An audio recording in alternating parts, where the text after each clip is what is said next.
Namaskar everyone, welcome to our school Universal Academy. As we all know that today is 8th May and on this day in 1861 a great Indian writer, philosopher, the beacon of Indian as well as Bengali literature, Kavi Guru Rabindranath Tagore was born.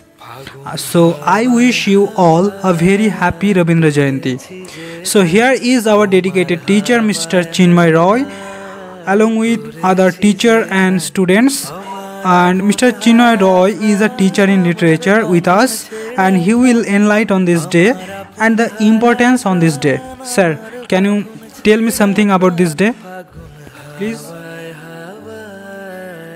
Speak in Bengali because today is Rabindra Jayanti and he is a great literature in Bengali, so I will speak in Bengali. You can say something in Bengali, no problem, that's not issue. Please say something.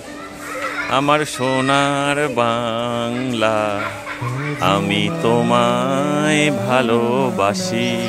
আচ্ছা, এই বিখ্যাত গান যার হাত দিয়ে বেরিয়েছে তার জন্মদিন আজকে 25শে বৈশাখ। আর রবীন্দ্রনাথ কি কেন তাকে সেলিব্রেট করব এটা নিয়ে প্রতিটা মানুষকে আলাদাভাবে বলার কিছু নেই।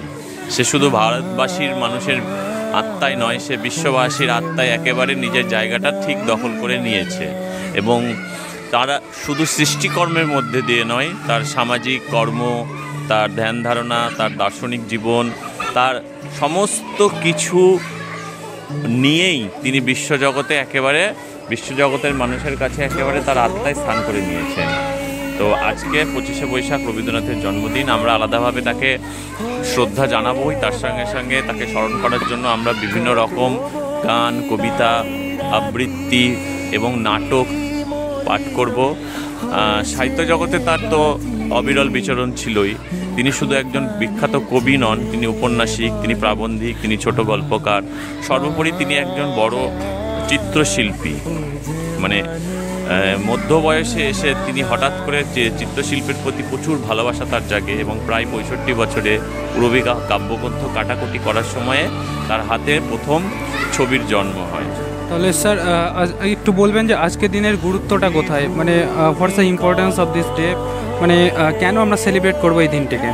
রবীন্দ্রনাথের জন্মদিনকে সারা ভারতবর্ষ জুড়ে সেলিব্রেট করা হয় একটাই কারণ, এটা নয় যে তিনি শুধু সাহিত্যের আঙিনায় নিজের শ্রেষ্ঠত্বের প্রমাণ দিয়ে গেছেন বিশ্বকবি হিসাবে। তার চিন্তা, তার মননশীল, তার দার্শনিক চিন্তাভাবনা, সমস্ত কিছু দিক দিয়ে তিনি এমনই একটা দৃষ্টান্ত স্থাপন করে গিয়েছেন। সেই দৃষ্টান্ত সবার সামনে তুলে ধরার জন্য অবশ্যই একটা দিন বেছে নিতে হয় এবং সেই দিনটাকে জন্মদিনটাকেই ভারতবাসী, বিশেষ করে বাঙালিরা বেছে নেয়। সেই জন্য অবশ্যই আজকের দিনটা আমরা সেলিব্রেট করব। ঠিক আছে sir, thank you very much for your cooperation.